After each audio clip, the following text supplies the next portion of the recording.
Thokozani bantwana bethonga, namhla sikhuluma-ke ngebhadi. Libhadi lihlukene kabili. Khona-ke leli bhadi leli ozalwa nalo, kube khona-ke leli bhadi-ke lofakwa lona abantu ngokwenhloso yani kokuthi-ke bayakunyanya noma-ke basulela kungcola kwabo abakwenzayo, bakusulela kubani? Kuwe.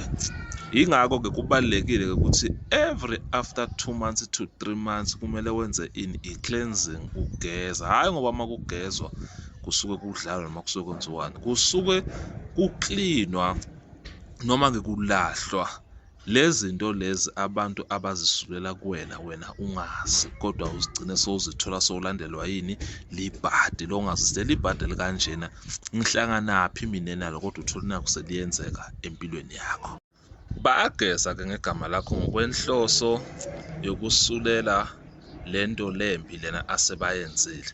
Uthole ukuthi kunomuntu ofile endaweni, kuvele kuyosolwa umuntu lo wrong, lo ngenaqala, lo ongakwazi kuloya, lo ongakwazi ukuthakatha, kodwa ugcine uthola sekusolwa yena. Lapho-ke uthola ukuthi wena uba ngumuntu lolandelwa izinto ongazenzanga. Every time makwenzeke into lembi endaweni kusolwa wena, kuthiwa uwe lo wenza lokhu, wena unjena, wena unjena, wena unjena. Ligama lakho-ke liyangcoliseka-ke kanjalo.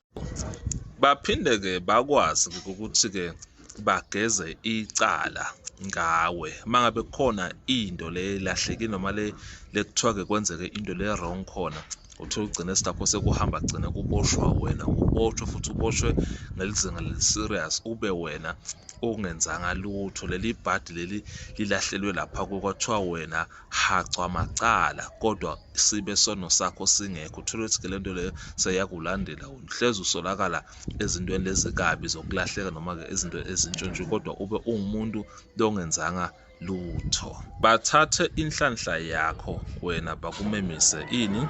Libhadi. Lapho kuthatha inhlanhla yani, thatha inhlanhla yomsebenzi. Thothi into ekumsebenzi ayikufuni, bathatha inhlanhla yani yomushado, bathatha inhlanhla yani yemfundo. Thola kukhona into lebeyisho lapha ukuthi-ke wena bongahamba ube ngumuntu ohlakanipha, kodwa lokuhlakanipha lokhu akufuni kukwembatha kahle. Kunento nje lelishwa lekhona lento ikulandela lechaza ukuthi wena into lenjena unelibhadi-ke layo. Lapho-ke yingakho-ke usuthola ukuthi uthola sewuyahamba-ke uya lapho uhamba khona-ke kuthiwa-ke hamba-ke uyogeza, ngoba kusuke kulungiswa leso simo-ke lesifana nesimo-ke sento leli bhadi-ke. Siyobuya-ke sichaze-ke libhadi-ke leli ozalwa nalo.